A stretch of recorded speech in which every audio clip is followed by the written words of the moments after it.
Hello, this is a video to help you use the heating and also the hot water in an Autosleeper Symbol.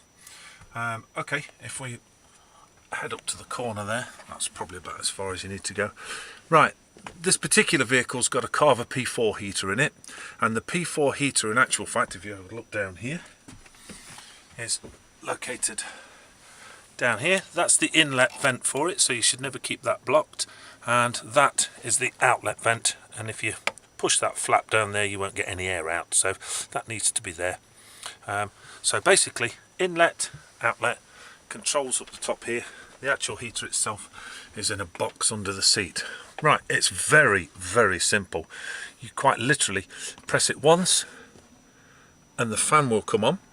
So if it's hot weather and you desperately need to get some cool air circulating around the vehicle, you can do that. But there's loads of windows in this vehicle, so you probably won't.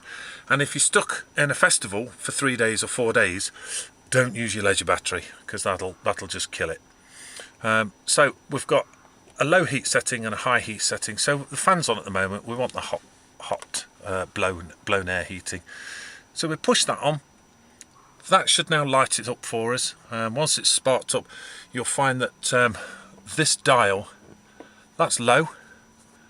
The light's gone slightly dim now because in actual fact it's probably up to temperature, and if I turn it up higher to the highest, it'll go brighter. So dull there. We normally leave it in the middle somewhere like that, and to be quite honest, you don't need it on for long. It's normally only if you're out in winter, something like that.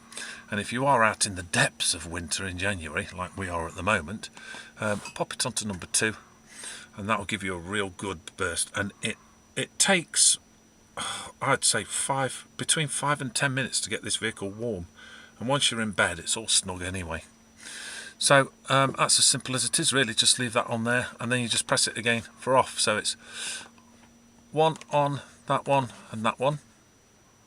And once it's done there, now if it goes red, it means that you've not turned the gas on, basically. So it'll turn off, that'll be red, so you just turn it off, go and put the gas on, and then turn it back on. 3 presses and you're back on to full. Now bear in mind that because it's a gas heater, it does eat gas, so use it sparingly. We don't keep it on permanently all the time or anything else like that. It's sometimes easier just to wear a jumper or two. Right, so coming down now again, we're doing this while this vehicle's been winterized, so all the water tanks are all empty at the moment. So I'm going to briefly just show you how to do this, but if you turn this on and left it on while there's no water in it, then that would seriously damage it because it's an aluminium tank. So it's basically just off and on. So turn it on like that. It becomes green. The boiler outside lights and heats the water up. It's really that simple. If for some reason the flame light goes red, again it means that the gas isn't on. Okay, so and the battery light there, that will either flash red or amber, showing that the battery warning level, in other words the leisure battery that's powering it, has gone low. So that's another reason why it would cut off. Full of safety features, but 99% of the time, in fact 99.9% of the time, it'll just light and it'll just heat water for you. Simple as that. We normally heat water once we've cooked breakfast or dinner. While we're eating it, we turn the hot water on. We get 9 litres of lovely hot water, 65 degrees, ready for when, normally 15 to 20 minutes, something like that, and then you can wash your pots. And that's it. That's the P4 blown heating and also the Henry hot water system.